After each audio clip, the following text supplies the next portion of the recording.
Bismillahirrahmanirrahim. Assalamualaikum warahmatullahi wabarakatuh. Pada kesempatan ini saya ingin memaparkan tugas saya yang menjudul kajian penggunaan informasi dalam penentuan desa pusat pertumbuhan di kasus Kecamatan Ciwidey, Kabupaten Bandung. Nah, kajian ini dilatar belakangi oleh adanya persentase penduduk di perkotaan dan di pedesaan. Nah, untuk tahun sekarang tahun 2020 perbandingannya itu sebanyak 56,7% penduduk lebih dominan tinggal di perkotaan. Ini untuk skala Indonesia. Dan untuk di Jawa Barat, salah satu jumlah penduduk yang paling tinggi sebanyak 78,7% itu berada di perkotaan dan diprediksi sampai tahun 2035 itu cenderung menaik. Nah, salah satu kabupaten di Jawa Barat dengan penduduk jumlah tinggi itu adalah Kabupaten Bandung sebanyak 3,7 juta jiwa. Nah, penduduk ini berkonsentrasi di bagian utaranya, sedangkan selatan cenderung uh, tidak tertarik gitu, masyarakat lebih tertarik ke wilayah di bagian utaranya. Nah, satu di bagian selatan itu ada Kecamatan Ciwidey. Nah, padahal Kecamatan Ciwidey memiliki PDB pertanian yang cukup besar, di mana pertumbuhan ekonomi rata-rata 38,26% itu pada tahun 2015 sampai tahun 2018. Nah, pada tahun terakhir, tahun 2018 itu PDB-nya mencapai 587 miliar untuk harga berlaku, sedangkan untuk harga konsen mencapai 359 miliar. Nah, untuk indeks, tapi ada kekurangannya dari indeks pembangunan manusia, yaitu dengan nilai 75,11 atau 23 dari 31 kecamatan. Sedangkan untuk tingkat kemiskinan pada kategori sedang, untuk perkembangan pembangunan desa dari segi desa mandiri itu belum ada. Nah, padahal di dalam surat ke-34 ayat 18 sampai 19 ini mengandung makna, yaitu ada pembangunan yang harus dilakukan gitu untuk menghubungkan antara desa dan kota gitu, agar terjadi keseimbangan. Nah, di dalam alternatif pembangunannya itu menggunakan pusat pertumbuhan untuk menarik desa-desa yang ada di sekitarnya. Kemudian pada era digitalisasi ini ada konsep untuk metodologi dan kerangka pemikiran. Itu untuk metodologinya terdiri dari 6 aspek data gitu. Yang pertama kepemerintahan, teknologi, sumber daya, layanan desa, kualitas hidup, dan pariwisata. Kemudian ada analisis, gravitasi, skalogram indeks netralitas, dan aksesibilitas. Nah, ketika analisis ini nanti membentuk struktur desa pusat pertumbuhan.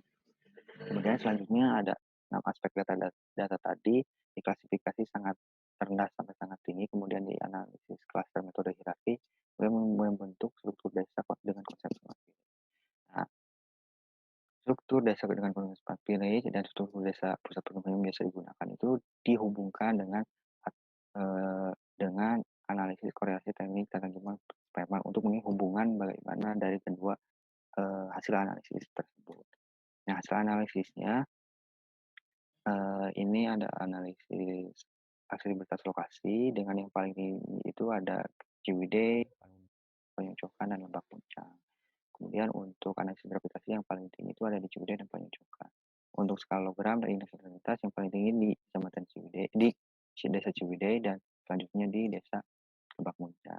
Nah, dari analisis tersebut digabungkan dengan membentuk desa pusat pertumbuhan utama hierarki satu itu ditempati oleh Desa Ciwidey, kemudian desa pusat pertumbuhan alternatif ditempati oleh desa Panyocokan atau hierarki ketiga, dan lainnya itu berada di hierarki ketiga. Nah, ini ada beberapa model smart village yang disusun oleh beberapa peneliti, dan yang digunakan itu adalah susunan dari Susanto dan Azizia pada tahun 2020 yang terdiri dari 6 dimensi. Nah, dari ke-6 dimensi tersebut dilihat bagaimana ketersediaan atau penerapan atau juga aplikasi di desa-desa yang ada di Kecamatan Ciwidey. Nah, ketika digabungkan antara 6 dimensi, yang paling tinggi itu adalah Desa Ciwidey, kemudian yang kedua itu adalah Desa Lebak Muncang. Kondisinya seperti ini. Nah, untuk hubungannya atau perbandingan struktur desa BPP dengan kluster metode hierarki itu hanya terletak pada Perbedaannya terletak di hierarki kedua, yaitu DPP yang biasa digunakan itu Panyocokan, sedangkan untuk klaster dengan Smart Village itu adalah Lebak Muncang. Dan untuk hubungannya yaitu, Smart Village dengan desa pusat pertumbuhan bahwa tingkat perkembangan Smart Village dipengaruhi oleh tinggi ketersediaan sarana dan prasarana, lokasi desa yang strategis, dan hierarki pelayanan suatu wilayah, namun tidak dipengaruhi oleh interaksi suatu wilayah. Kemudian hubungan indikator Smart Village dan desa pusat pertumbuhan pada kategori sedang, yang menandakan dapat saling mempengaruhi satu sama lain.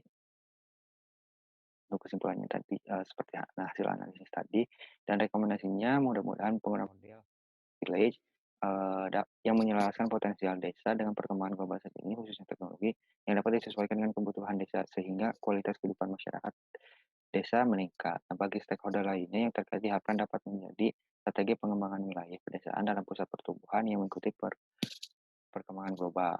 Serta perlu dilakukannya kajian atau analisis lanjutan untuk memberikan solusi mengenai peningkatan hierarki yang dimiliki suatu wilayah. Misal dari hierarki ketiga ke hierarki kedua atau hierarki kedua ke hierarki ke satu dengan indikator smart village.